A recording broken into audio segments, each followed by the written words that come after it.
Hi friends, ఎలా ఉన్నారండి? నేనైతే చాలా బాగున్నానండి. ఈ పువ్వులేటి ఈ చెట్టు ఏంటి అనుకుంటున్నారు కదండి. నేను ఇంట్లో ధనియాలు ఉన్నాయని ధనియాలు అయితే జల్లానండి. ధనియాలు జల్లితే ఏమొస్తుంది? కొత్తిమీర వస్తుంది. కొత్తిమీర వచ్చింది మనం కూరలు అయితే వేసుకుంటాం, లేకపోతే పచ్చడి చేసుకుంటాం. అలా కాకుండా ధనియాల చెట్టు ఎలా వస్తుంది, ధనియాలు ఎలా వస్తాయి అనేసి నేనైతే ఈ చెట్టుని అయితే జాగ్రత్తగా పెంచానండి.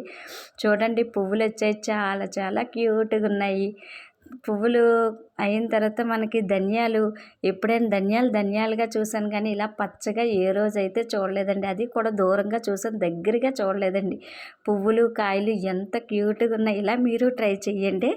ఈ వీడియో మీకు నచ్చినట్లయితే లైక్ చేయండి. హాయ్ ఫ్రెండ్స్, ఎలా ఉన్నారండి? నేనైతే చాలా బాగున్నానండి. ఈ పువ్వులేటి ఈ చెట్టు ఏంటి అనుకుంటున్నారు కదండి. నేను ఇంట్లో ధనియాలు ఉన్నాయని ధనియాలు అయితే జల్లానండి. ధనియాలు జల్లితే ఏమొస్తుంది? కొత్తిమీర వస్తుంది. కొత్తిమీర వచ్చింది మనం కూరలు అయితే వేసుకుంటాం, లేకపోతే పచ్చడి చేసుకుంటాం. అలా కాకుండా ధనియాల చెట్టు ఎలా వస్తుంది, ధనియాలు ఎలా వస్తాయి అనేసి నేనైతే ఈ చెట్టుని అయితే జాగ్రత్తగా పెంచానండి.